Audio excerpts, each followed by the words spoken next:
तो श्री गौरांग देव की आंतरिक भावना से लोकनाथ को ये समझने में देर नहीं लगी कि भगवान जल्दी ही संसार को त्यागने वाले हैं और सन्यासी होने वाले हैं। और ये जो सुंदर उनका केश कलाप है, अब ये नहीं रहेगा। भगवान के जो बाल हैं बहुत सुंदर हैं, भगवान के बाल बहुत सुंदर हैं और ये नहीं रहेंगे, है ना। तो इस कल्पना से, इतनी कल्पना से ही इनकी आंखों से लगातार आंसू बहने लगे, लगातार आंसू बहने लगे कि ये मुंडन कराएंगे अपने सिर का।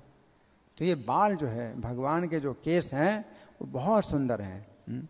इस बात से मुझे एक घटना याद आती है कि एक पंडित थे, कृष्ण के भक्त थे। तो रास्ते में जा रहे थे, तो रास्ते में एक स्थान में मुसलमान लोग जो है शायरी कर रहे थे। तो हर व्यक्ति जो है अपनी शायरी जो है वो बनाता था। लेकिन उसमें अंतिम जो पंक्ति थी वो अनिवार्य थी कि मतलब ये अंतिम पंक्ति होनी चाहिए। आप जो भी कविता बनाएंगे अंतिम पंक्ति होना चाहिए, इस्लाम पे काफिर ना हो, इस्लाम पे काहिल ना हो, काफिर है वो। जो इस्लाम धर्म पर जो काहिल ना हो यानी आसक्त ना हो तो काफिर है वो। काफिर माने निंदनीय है।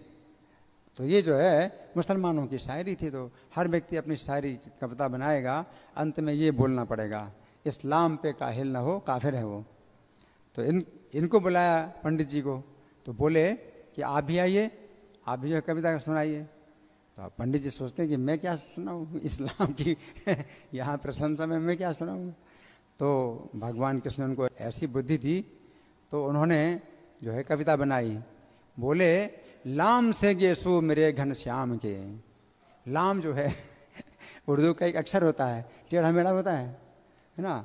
तो भगवान कृष्ण के जो बाल हैं वो चिकने हैं, काले हैं और टेढ़े हैं, है ना।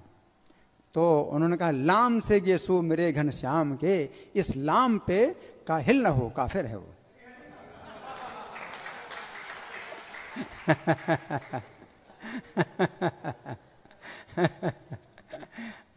कि प्रति उत्पन्न मति उसको बोलते हैं, प्रति उत्पन्न मति। मतलब भगवान ऐसी बुद्धि देते हैं, ददामि बुद्धि योगम तम ये न माम प्यान्ति थे। तो मुसलमानों के बीच में जब ये बात बोल दी तो मुसलमान लोग बड़े खुश हो गए। वाह, आपने जो है अपने भी धर्म की रक्षा कर ली और हमारी बात की भी रक्षा कर ली। आपने हमारी बात भी जो है कर दी पूरी, और आपने अपने भी सिद्धांत की रक्षा कर ली, है ना। तो बड़े प्रसन्न हुए। तो कहने का मतलब भगवान के बाल बहुत सुंदर हैं।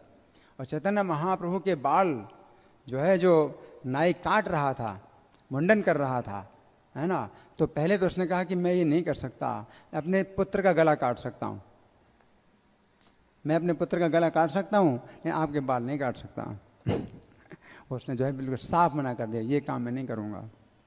और फिर जब बहुत उसको जो है विवश किया गया कि करे, फिर 1 घंटा तक नाचे ऐसे, क्योंकि वो प्रेम का जो है करंट लगता था ना उसको।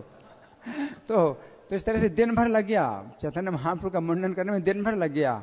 और उसके बाद फिर जो है उसने अपना उस्तरा, अपने जितना सामान होता ना, पेटी उसकी का संदूक, उसी कुंड में डाल दी जिंदगी भर के लिए। अब किसी के मुंडन नहीं करूँगा मैं।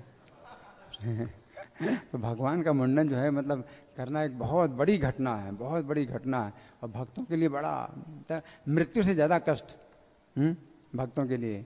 तो लोकनाथ गोस्वामी तो इनको भी जो है मतलब अभी तो जा रहे हैं भगवान को छोड़ करके, लेकिन ये सोच करके कि इनके बाल नहीं रहेंगे, है ना। इनको तो दर्शन होगा भी नहीं, इनको आगे चल करके उन्हें दर्शन भी नहीं होना है, क्योंकि तो वृंदावन जा रहे हैं। भगवान चैतन्य जब वृंदावन आएंगे तो ये उस समय वहाँ पर होंगे दक्षिण भारत में। भगवान का दर्शन करने के लिए जाएंगे दक्षिण भारत में, तब तक भगवान वृंदावन आ जाएंगे। तो फिर जब ये वृंदावन आएंगे तो भगवान प्रयाग चले जाएंगे। तो भगवान फिर इनको दर्शन देंगे ही नहीं। और क्यों नहीं दर्शन देंगे? कि इनको बहुत कष्ट होगा।